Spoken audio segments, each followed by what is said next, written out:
এই যে পাঁচমিশালির রেসিপিটা এখন নামাচ্ছি আমরা। এই যে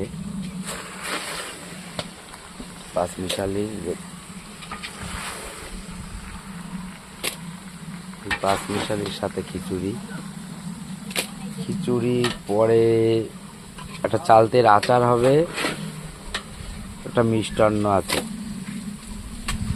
এই আজকের মেনু। ঘোড়ামারা অমরেন্দ্রনাথ রায়ের বাড়িতে একটা কালী পুজোর অনুষ্ঠান চলছে। অবশ্য কাঠে করছে এরা, কাঠে সুস্বাদুটা ভালো হয় তার জন্যই করছে।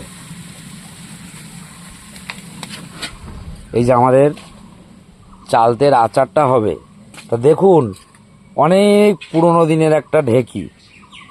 এই ঢেকিতে আগে আমরা চাল কুটে ভাত রান্না করে খেতাম। এই যে চালতা, সেই চালতা এই যে এখানে থেতো করা হচ্ছে। এই চালতা দিয়ে আমরা আচার তৈরি করব। দেখো ঢেকিটা কত সুন্দর ঢেকি।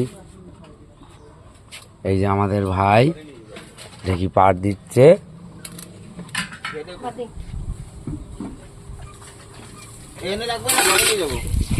ঘরে নিয়ে রাখাই ভালো। তা আমাদের এই কাজ চলছে। এখন খিচুড়ি চাপানো হবে, চালতের আচারটা করা হবে। কিন্তু আপনারা বন্ধু দেখুন যে এখানে যে আমাদের কালী মায়ের পুজোটা হচ্ছে, তা মাকে আনা হবে সন্ধ্যের সময়, তখন আবার আপনাদেরকে দেখাবো।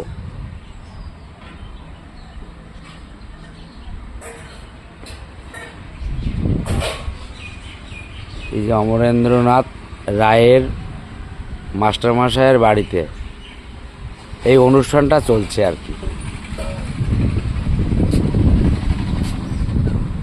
তিনার দুটো ছেলে, অপু আর নিপু।